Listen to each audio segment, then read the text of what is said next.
quarta, 29 de dezembro. Verso para memorizar. Vocês precisam perseverar, para que, havendo feito a vontade de Deus, alcancem a promessa. Hebreus 10, 36. Encorajando uns aos outros.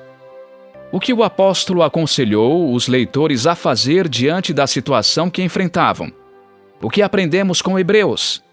Além disso, analisemos como Deus ajudou Elias a se recuperar da experiência de desânimo. Ouça 1 Reis 19, de 5 a 18. Deitou-se e dormiu debaixo de um zimbro. E eis que um anjo tocou nele e lhe disse: Levante-se e coma. Elias olhou e viu, perto da sua cabeça, um pão assado sobre pedras em brasa e um jarro de água. Comeu, bebeu e tornou a dormir. O anjo do Senhor voltou, tocou nele e lhe disse: Levante-se e coma, porque a viagem será longa. Então Elias se levantou, comeu e bebeu. E com a força daquela comida, caminhou 40 dias e 40 noites até Horebe, o monte de Deus. Ali entrou numa caverna, onde passou a noite, e eis que a palavra do Senhor veio a ele e lhe disse: Que você está fazendo aqui, Elias? Ele respondeu: Tenho sido muito zeloso pelo Senhor, Deus dos exércitos, porque os filhos de Israel deixaram a tua aliança, derrubaram os teus altares e mataram os teus profetas à espada. Só fiquei eu, e eles estão querendo tirar minha vida. Então foi-lhe dito: Saia daí e fique diante do Senhor no monte. Eis que o Senhor estava passando, e um grande e forte vento fendia os montes e quebrava as rochas diante do Senhor. Mas o Senhor não estava no vento.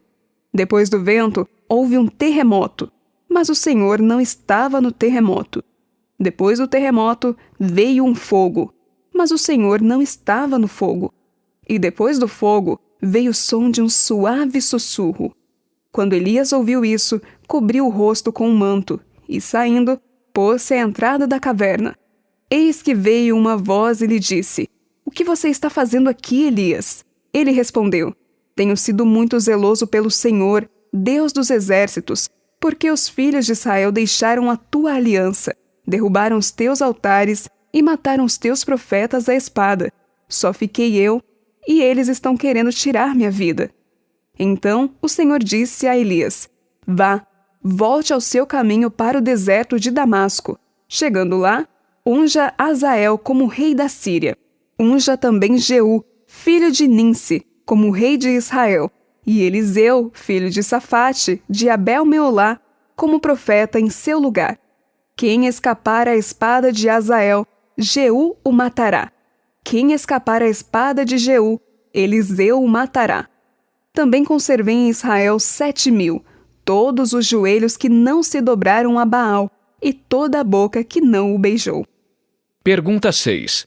O que Deus fez para restaurar a fé do profeta Elias? O modo como Deus tratou Elias depois do evento no Carmelo é fascinante, pois mostra o terno cuidado e a sabedoria com que ele ministra aos angustiados que lutam para recuperar a fé. O Senhor fez várias coisas por Elias. Primeiro, cuidou de suas necessidades físicas, dando-lhe comida e descanso. Então, na caverna gentilmente o reprovou. O que você está fazendo aqui, Elias? Assim, ajudou o profeta a obter uma compreensão mais profunda de como o Senhor trabalha e cumpre seus propósitos.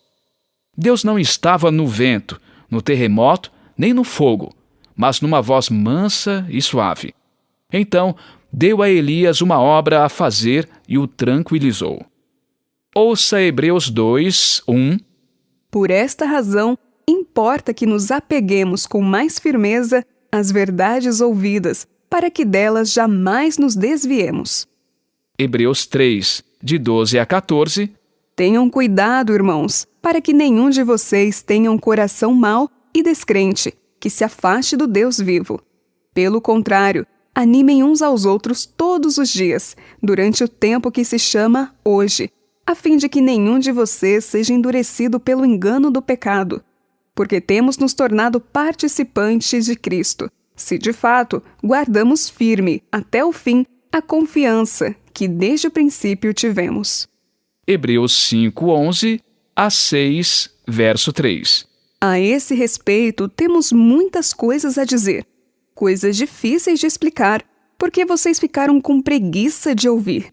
Pois, quando já deviam ser mestres, levando em conta o tempo decorrido, vocês têm novamente necessidade de alguém que lhes ensine quais são os princípios elementares dos oráculos de Deus.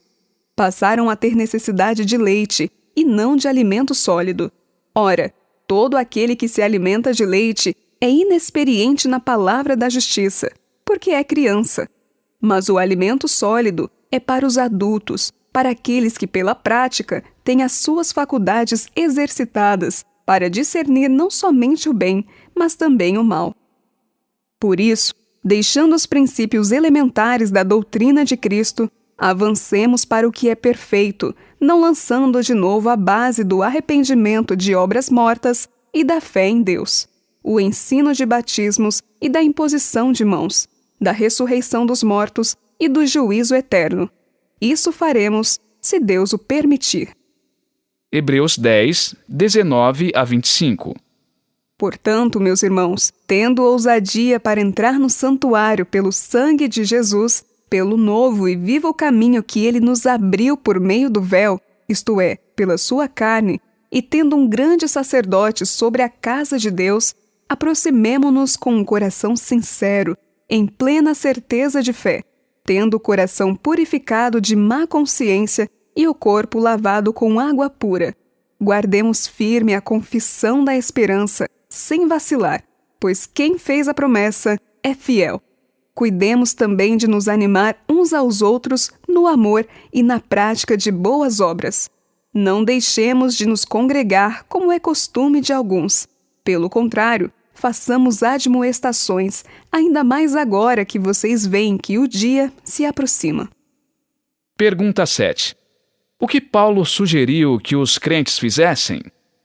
Em Hebreus há várias instruções do apóstolo aos leitores para ajudá-los a recuperar sua força e fé originais.